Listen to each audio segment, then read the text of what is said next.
ఇప్పుడు మన హిస్టరీ ఎప్పుడు కూడా మన చరిత్ర స్కూల్లో మనందరం నేర్చుకుంది కానీ ఇప్పటికీ నేర్పుతుంది కానీ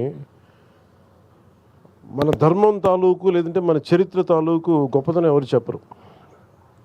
ఎంతసేపు అక్కడ ఓడిపోయాం, వాళ్ళు వచ్చి మొఘలాయులు వచ్చి కొట్టారు, లేదంటే బ్రిటిష్ వాళ్ళు వచ్చి కొట్టారు తప్ప మన చరిత్ర తాలూకు గొప్పతనాన్ని సనాతన ధర్మాన్ని పాటించిన పరిపాలకులు ఎంత బలంగా చేశారు, అన్ని మతాలకి ఎలా స్థానం కల్పించారో చెప్పాల్సిన అవసరం ఉంది. కేవలం భక్తి కాకుండా చరిత్ర కూడా చెప్పాలి. దీనికి చాలా చాలా అవసరం అది.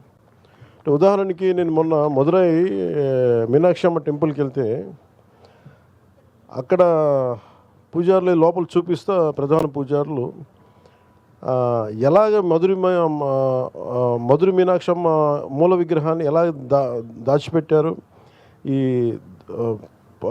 విదేశీ రాజులు వస్తున్నప్పుడు దాన్ని ముష్కరులు వచ్చినప్పుడు ఎలా దాన్ని కాపాడారు.